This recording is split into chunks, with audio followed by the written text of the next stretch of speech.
ఇప్పుడే country delight app ని download చేసుకోండి. Download the country delight app now. ప్రస్తుతం మనతో పాటు లైవ్ కాల్లో అందుబాటులో ఉన్నారు సంతోష్ నగర్ లో ఉన్నటువంటి Crescent English model school principal Fayoom గారు. ఒకసారి ఆయనతో మాట్లాడదాం. ఎందుకంటే ఇప్పుడు ఎవరైతే ఏషియా కప్ లో హీరోగా నిల్చున్నారో మన ఇండియా నుంచి ఆ తిలక్ వర్మ గారు చదివినటువంటి స్కూల్ ప్రిన్సిపల్ ఆయనతో మాట్లాడదాం. వాళ్ళు ఎలా ఫీల్ అవుతున్నారో ఆయన మాటల్లోనే విందాం. నమస్తే అండి ఫయూమ్ గారు. నమస్తే అండి. ఏ క్లాస్ నుంచి ఏ క్లాస్ వరకు మీ దగ్గర తిలక్ గారు చదివారు? ఇప్పుడు ఎలా అనిపిస్తుంది? ఈ మధ్య కాలంలో ఎప్పుడు మీరు ఆయనతో మాట్లాడారు? అన్ని చెప్పండి. తిలక్ మా దగ్గర 6th స్టాండర్డ్ నుంచి చదివారండి. క్రికెట్ కోసం వాళ్ళ కోచ్ సాలం బాష్ నా దగ్గరకు తీసుకొచ్చారు. ఎందుకంటే హైదరాబాద్ క్రికెట్ లో ఆడాలంటే స్కూల్ టీం ఉండాలి కంపల్సరీ, పైకి వెళ్ళాలంటే. దానివల్ల ఈ అబ్బాయిలో మంచి ప్రతిభ ఉందని వాళ్ళ కోచ్ అడ్మిషన్ కోసం తీసుకొచ్చారు మా దగ్గర. అయితే మేము చూసాము అబ్బాయి స్టార్టింగ్ నుంచి వెరీ ఫస్ట్ ఇయర్ నుంచి, అంటే 9-10 years ఉంది, ఇప్పటి నుంచి ఆయనకు మంచి ప్రతిభ ఉంది, మంచి బేసిక్ నాలెడ్జ్ ఉంది. అట్లాంటిదే స్కూల్ సపోర్ట్ చేస్తూ ఆయన స్కూల్ టీమ్ కి కెప్టెన్ ఉండే అండర్-14, అండర్-16, అండర్-19. ఆ తరపున మళ్ళా హెచ్సి హైదరాబాద్ క్రికెట్ కి కూడా అండర్-14 లో కెప్టెన్ ఉన్నాడు. మంచి పర్ఫార్మెన్స్ చేసిండు. అండర్-16 స్టేట్ కూడా ఆడిండు టీమ్ లో. దానికి బీసీసీఐ లో ఆల్ ఇండియా రికార్డ్ అవార్డు కూడా వచ్చింది దానికి, హైయెస్ట్ రన్స్ కి అండర్-16 స్కూల్ ఆడినప్పుడు. తర్వాత ఇండియా అండర్-19 వరల్డ్ కప్ కూడా ఆడిండు. అయితే చాలా మేము మంచిగా అనిపిస్తుంది.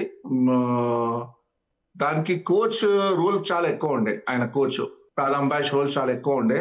స్టార్టింగ్ నుంచి ప్రతి చిన్న అంశానికి ఆయన సపోర్ట్ చేస్తుండే.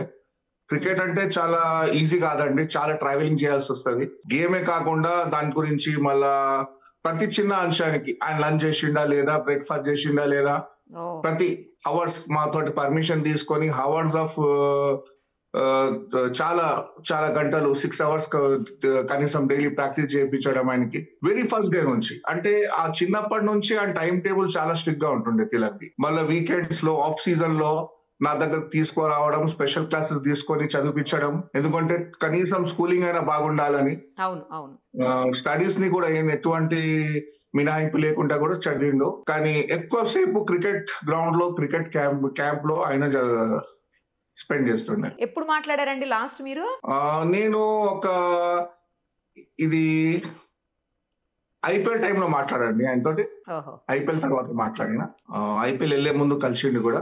ఈ మధ్య నేను ఎక్కువ అవుట్ ఆఫ్ స్టేషన్ ట్రావెలింగ్ లో ఉండే కాబట్టి ఆయన ఇప్పుడు ఇంటర్నేషనల్ క్రికెటర్ అయితే చాలా చాలా స్ట్రిక్ట్ షెడ్యూల్ ఉంటది, ఎక్కువ ట్రావెలింగ్ ఉంటది ఆయనకి. ఆయన ఇంటికి తన ఇంటికి వచ్చిన 1 రోజుకి 2 రోజులకే వస్తాడు. అంతే కదా. మళ్ళా ఎన్సీఏలో ఉండాల్సి వస్తుంది. బీసీసీఐ సి కాంటాక్ట్ ఉంది కాబట్టి ఏదైనా ఇంటర్నేషనల్ మ్యాచ్ లేనప్పుడు కూడా ఎక్కువ ట్రైనింగ్ కోసం ఎన్సీఏలో ఉంటాడు. స్టార్టింగ్ నుంచి డే 1 నుంచి ఆయనకి ఎక్కువ ప్రోత్సహించినది వాళ్ళ కోచ్ సాలం బాష్ అండి. ప్రతి చిన్న చిన్న అంశానికి. ఇవాళ కూడా నిన్న మ్యాచ్ అయిన తర్వాత కూడా మ్యాచ్ గెలిపించి ఆయన రిటర్న్ వచ్చిన తర్వాత ఫస్ట్ కాల్ చేసింది కోచ్ కి అండి. First call, very first call చేసింది కోచ్ కి. అంటే మేము చాలా గర్వంగా ఫీల్ చేస్తున్నాము. హైదరాబాద్ కే కాదు, ఇండియాకి మంచి పేరు తెచ్చారని. అది మన తెలుగు అబ్బాయి అని చాలా చాలా గర్వంగా, స్పెషల్లీ పాకిస్తాన్ తో గెలిచినాం కాబట్టి ఆ బీన్ అనేది మనకి ఎక్కువ రెట్టింపు అవుతుంది. చాలా గర్వంగా ఫీల్ అవుతున్నాము. నేను కూడా క్రికెట్ బ్యాక్గ్రౌండ్, నేను కూడా లెవెల్ క్రికెట్ కోచ్, నేను కూడా క్లబ్ క్రికెట్ ఆడతాను. కానీ స్టార్టింగ్ నుంచి ఎక్కువ ఆయన గురించి కేర్ చేసినది. ఇప్పుడు క్రికెటర్ కాబట్టి ఆయనకి అంత స్టార్టింగ్ లో ఫ్రీడమ్ ఇచ్చినాం కోచ్ కి కానీ, ప్లేయర్ కి కానీ. ఈయనకి మంచి పొటెన్షియల్ ఉంది. వెరీ అర్లీ ఏజ్ లో డిటెక్ట్ చేసి ఈయనకి ఇట్లనే కానివ్వండి అని మేము ఆయనకి ఛాన్స్ ఇచ్చాము. నిజంగా ఎట్లయితే ఆయనకి ఛాన్సెస్ వచ్చినాయో స్కూల్ టీమ్ కి గానీ, క్లబ్ టీమ్ కి గానీ, మళ్ళా హెచ్సికి గానీ, రంజీ ట్రోఫీలో ప్రతి టైంలో ఆయన మంచి పర్ఫార్మెన్స్ చేసిండు. మా ఇండియా అండర్-19 వరల్డ్ కప్ ఆడిండు. ఫైనల్ ఇండియాలో అనుకోకుండా ఓడిపోయింది. మేము అది ఫీల్ అయినాము, ఇండియా ఓడిపోవడం తిలకున్న తర్వాత కూడా. కానీ మంచి పర్ఫార్మెన్స్ చేసి మళ్ళీ మంచి కంబ్యాక్ చేసి ఐపీఎల్ కి వచ్చిండు. మనం చూస్తూనే ఉన్నాం, ఐపీఎల్ లో చాలా మంది వెళ్తారు, చాలా అది గ్లామరస్ గా ఉంటది. కానీ దానిలో రిటైన్ అయ్యి ఇన్ని సంవత్సరాల నుంచి అదే టీం కు ఆడుతున్నాడు. ఆయన కెరియర్ లో ఇంపార్టెంట్ అంశం ఏంటంటే మేమైతే ఏం గమనించామంటే, ఒక వ్యక్తి కింద క్రికెట్ నుంచి పైకి వెళ్తున్నాడంటే చాలా మంది కోచెస్ వస్తారు, మెంటర్స్ వస్తారు, టెక్నిక్ చేంజ్ అవుతుంటది. కానీ ఈయన క్రికెట్ లో చాలా ఇంపార్టెంట్ అంశం ఏంటంటే, ఆయన క్రికెట్ ఆయనకి పిక్ చేసిన కోచ్ ని ఇప్పటి వరకు ఆయన వదలలేదు. ఎప్పుడైనా ఇంటర్నేషనల్ క్రికెట్ నుంచి కొంచెం బ్రేక్ దొరికినా ఆయన దగ్గర కోచ్ దగ్గర వస్తాడు, ఆయన టెక్నిక్స్ కరెక్షన్ చేసుకుంటాడు, మళ్ళీ సైకలాజికల్ గా కూడా వాళ్ళ కోచ్ ఆయన కౌన్సిల్ చేస్తాడు. ఎందుకంటే ఇప్పుడు ఇంటర్నేషనల్ క్రికెట్ లో ప్రెషర్ ఎక్కువ ఉంటుంది, కాంపిటీషన్ చాలా ఎక్కువ ఉంటుంది. మన ఇండియాలో చాలా మంచి ప్లేయర్స్ ఉన్నారు, మళ్ళీ ప్రతి ఫార్మాట్ ఉంది. ఎగ్జాక్ట్లీ. ఇప్పుడు తిలక్ ఇంటర్నేషనల్ క్రికెట్ లో ఎక్కువ ఛాన్స్ వచ్చేది మనకి T20లో. కానీ నిన్న ఏషియా కప్ లో ఆడిన ఇన్నింగ్స్ చూస్తే ఎంతమైతే అది చాలా పేషెంట్ గా ఆడిండో, వచ్చే రోజులో ఆయనకి వన్డే క్రికెట్ లో కూడా కానీ టెస్ట్ మ్యాచ్ లో కానీ ఎక్కువ ఛాన్సెస్ వచ్చే అవకాశాలు ఉన్నాయి. అయితే ఆయన జీవితంలో, ఆయన క్రికెట్ జీవితంలో స్పెషల్ గా ఆయన కోచ్ సలాం బయాష్ కి ఆయన డే 1 నుంచి కనెక్ట్ ఉంటే, స్కూల్ అయిన తర్వాత కూడా ఆయనతోటే కనెక్ట్ ఉండే, ఆయన అకాడమీలోనే కనెక్ట్ గా ఉండే. ఇప్పటి వరకు కూడా ఏం అడ్వైస్ తీసుకున్నా ప్రతి మ్యాచ్ ముందు కాల్ చేస్తాడు, మ్యాచ్ తర్వాత కాల్ చేస్తాడు. ఎక్కడ ఉన్నా, ఇండియాలో ఉన్నా బయట ఉన్నా, ఆయన కాల్ చేయడం, సూపర్, ఆయనతో అడ్వైస్ తీసుకోవడం అది జరుగుతుంది. అదే one of the main reason ఈయనకి ఈ స్థాయికి వచ్చిండు. కరెక్ట్ లేండి, అంతే కావచ్చు. గురువుకి ఇచ్చే గౌరవం కూడా ఇంపార్టెంట్ కదా, గౌరవం ఇవ్వడము. మళ్ళీ గురువు కూడా ఆయనకి కూడా చాలా మంది స్టూడెంట్స్ ఉన్నారు. ఇప్పుడు తిలక్ వర్మ ఒకటే కాకుండా మా స్కూల్ నుంచి చాలా మంది ప్లేయర్స్ స్టేట్ ఆడారు ఆ రోజుల్లో. మళ్ళీ ఆయన క్లబ్ నుంచి, క్యాంప్ నుంచి చాలా మంది రంజీ ట్రోఫీ ప్లేయర్స్ ఉన్నారు, చాలా మంది స్టేట్ 14, 16, 19 వాళ్ళకు కూడా కోచ్ ఆన్ ఫీల్డ్ లో యాక్టివ్ గా ఉండాల్సిందే. వాళ్ళకి టైం ఇస్తుండే కూడా తిలక్ కి మళ్ళీ చూడడం, ఆయన షెడ్యూల్ ని ఫాలో చేయడం గ్రేట్. అసలు గ్రేట్, అంత ఈజీ కాదు, చాలా గ్రేట్. చాలా మంచి విషయాలు చెప్పారండి. వాళ్ళ ఫ్రెండ్స్ తో ఎలా ఉండేవాడు అప్పట్లో? తను చాలా మంచిగా ఉండే, కొంచెం నాటీగా కూడా ఉండే. చిన్నపిల్లలు ఎట్లా ఉంటారో మంచిగా చదువుతుండే, కానీ చదువు మీద అంత అసలు ఇంట్రెస్ట్ లేకుండే. ఇప్పుడు ఏమైతే చదువు మీద ఎక్కువ ఇంట్రెస్ట్ పెట్టుకుంటే పేరెంట్స్ ఏం చేస్తారు, అరే నువ్వు మంచి చదువుతున్నావు, క్రికెట్ ఎందుకు బాబు, నువ్వు చదువు, ఇంజనీర్ అవ్వు, డాక్టర్ అవ్వు అంటారు. అందుకే మంచి చదివిన తర్వాత కూడా ఆయన ఎక్కువ చదువు మీద ఇంట్రెస్ట్ చూపించకపోతుండే. 10th స్టాండర్డ్ అయినా ఫస్ట్ డివిజన్ లో పాస్ అయ్యిండు. ఒకవేళ చదువు మంచిగా లేకుంటే ఎట్లా పాస్ అవుతాడు? బోర్డ్ ఎగ్జామ్ ఫస్ట్ క్లాస్ లో పాస్ అయ్యిండు. అయితే బోర్డ్ ఎగ్జామ్ ఫస్ట్ క్లాస్ లో పాస్ అవడం అంత ఈజీ కాదు, అంత తక్కువ టైంలో. ఆయనకి చాలా మంచిగా ఉండే. ఇప్పుడు చూడండి, ఇప్పుడు ఇంటర్నేషనల్ క్రికెట్ ఎట్లా ఇంగ్లీష్ లో మాట్లాడతాడు, బేసిక్స్ చాలా బాగున్నాయండి, అంతే కదా. కానీ ఎక్కువ అప్పుడే చదువు మీద ఇంట్రెస్ట్ చూపిస్తే మళ్ళీ పేరెంట్స్ క్రికెట్ లో లైఫ్ ఉంటుందా లేదా, నువ్వు చదువు వైపు కూడా వెళ్ళమని చెప్తారని స్టడీస్ కి ఎక్కువ అవాయిడ్ చేస్తుండే. కానీ ఎగ్జామ్స్ ఉన్నప్పుడు మంచిగా చదువుకుంటుండే, మంచిగా మార్క్స్ తెచ్చుకుంటుండే. క్రికెట్ కాకుండా చదువుతుండా లేదా, కనీసం బోర్డ్ ఎగ్జామ్ రాసేయడానికి క్షమత ఉందా, స్పెషల్ క్లాసెస్ ఏమైనా అవసరం ఉన్నాయని కూడా కోచ్ చూసుకుంటుండే. గ్రేట్, అసలు కోచ్ చాలా గ్రేట్. ప్రతి చిన్న పేరెంట్స్ వస్తుండే, కానీ ఎక్కువ కమ్యూనికేషన్ కోచ్ తోనే ఉంటుండే.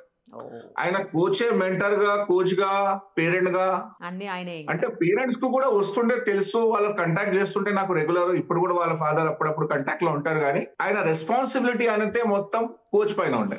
వాళ్ళు కూడా కోచ్ ఎట్లా చెప్తే అట్లా ఫాలో అవ్వడం. ఆయన ముందే పేరెంట్స్ తో మాట్లాడుకున్నారు, మీ బాబులో మంచి పొటెన్షియల్ ఉంది, మా మీద వదిలేయండి, మేము మొత్తం చూసుకుంటాము,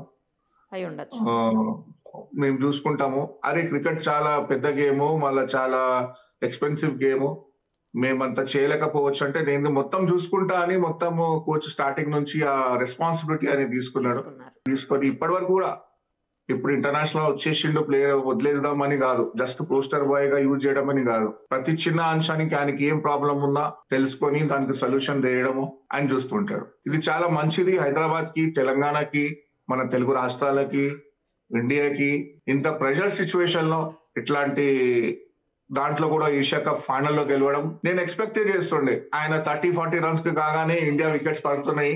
ఈ ఒక్క బ్యాట్స్మెన్ ఒకవేళ 70 దగ్గర 60 to 70 వస్తే మ్యాన్ ఆఫ్ ది మ్యాచ్ కూడా వస్తుంది, ఇండియా గెలుస్తుంది. ఆ దాంట్లో ఒక 2-3 వికెట్లు ఎక్కువ పడుతుండే, ఇండియాకి ఎక్కువ ప్రెషర్ వస్తుండే. ఎట్లయినా లాస్ట్ ఓవర్ వరకు మ్యాచ్ వచ్చింది. అసలు ఏం ప్రెషర్ లేకుండా, అసలు ఏం ప్రెషర్ ఉందా, లాస్ట్ ఓవర్ లో 6 కొట్టడం, మ్యాచ్ ప్రెషరే పోయింది ఆడ నుంచి. అయితే బీసీసీఐ కూడా చాలా మంచి ఐపీఎల్ ద్వారా కానీ వేరే టోర్నమెంట్స్ ద్వారా కానీ చాలా మంచి టాలెంటెడ్ ప్లేయర్స్ ని ప్రోత్సహిస్తుంది. కరెక్ట్. అది ముందు ఎట్లా ఉండేదంటే ఆస్ట్రేలియన్ క్రికెట్ కంటిన్యూస్ గా వరల్డ్ కప్ గెలవడం దానికి రీజన్ ఏమిటంటే వాళ్ళ దగ్గర మంచి బెంచ్ స్ట్రెంత్ ఉండే. అదే ఇప్పుడు ఇండియా దగ్గర ఆస్ట్రేలియా కన్నా ఎక్కువ మంచి బెంచ్ స్ట్రెంత్ ఉంది. స్పెషలైజ్ టీమ్ టెస్ట్ మ్యాచ్ కి కానీ, స్పెషలైజ్ టీమ్ వన్డే టీమ్ కి కానీ, T20కి కానీ వాళ్ళది స్పెషలైజ్ టీమ్ తెస్తున్నారు. ఇంకా అన్ని ఎడిషన్ లో బాగా ఆడుతున్నాయి, అన్ని ఫార్మాట్స్ లో బాగా ఆడుతున్నాయి టీంలో. వచ్చే రోజులో ఇంకా మంచి ఫ్యూచర్ ఉంది ఇండియా టీమ్ కి. చాలా మంది వాళ్ళ సీనియర్స్ రోహిత్ శర్మ, విరాట్ కోహ్లీ ఎట్లా ఆడిరో అదే దారిలో ఇప్పుడు యంగ్స్టర్స్ యశస్వి జైస్వాల్ ఉన్నారు. నా ఫ్రెండ్ ఉన్నాడు జ్వాలా సింగ్, చాలా మంచి కోచ్ ముంబైలో.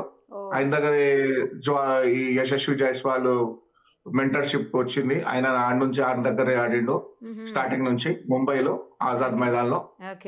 యశస్వి జైస్వాల్ ని కూడా మేము చిన్నప్పుడు మేము చూసినాం. మన మెంటర్ మాకు ఫ్రెండ్ కాబట్టి చూసినాం ఎంత కింద నుంచి పైకి వచ్చిండు. అట్లాంటి ప్లేయర్స్ ఇండియన్ టీమ్ లో ప్రస్తుతం ఉన్నారు. యంగ్స్టర్స్ ఉన్నారు. ఈ యంగ్స్టర్స్ మంచి చేతిలో ఉందని అనిపిస్తుంది. వచ్చే రోజుల్లో T20 కానీ, వన్డే కానీ, మళ్ళీ టెస్ట్ ఛాంపియన్షిప్ కానీ ఇండియాకి గెలిచే అవకాశాలు చాలా బ్రైట్ గా ఉన్నాయి. కరెక్ట్ చెప్పారు. ఒక తరపున సీనియర్స్ ప్లేయర్స్ టీం నుంచి బయట రావడం, మళ్ళీ అదే టైంలో ఈ వచ్చే ప్లేయర్స్ లో చాలా మంచి పొటెన్షియల్ ఉండడం కరెక్ట్ అనేది చాలా మంచిగా అనిపిస్తుంది. ప్రతి తరంగంలో ఇండియా ఈసారి ఒక గ్లోబల్ పవర్ గా ఇమర్జ్ అవుతుంది. ఆ గ్లోబల్ పవర్ లో ఇమర్జ్ అయినప్పుడు స్పోర్ట్స్ కూడా పైకి ఇండియాకి తీస్తుందని మాకు చాలా సంతోషంగా ఉంది. కరెక్ట్, సంతోషంగా ఉంది. చాలా పర్ఫెక్ట్ చెప్పారండి. చాలా విషయాలు తిలక్ వర్మ గారి గురించి, అలాగే వాళ్ళ కోచ్ గురించి, ఇంకా క్రికెట్ మ్యాచ్ల గురించి అన్ని చాలా స్పష్టంగా క్లియర్ గా చెప్పారు. చాలా విషయాలు షేర్ చేసినందుకు థ్యాంక్స్ అండి. Thank you so much. Suman టీవీలో మీ పర్సనల్ అండ్ బిజినెస్ ప్రమోషన్స్ కోసం కింది నెంబర్కి కాంటాక్ట్ చేయండి.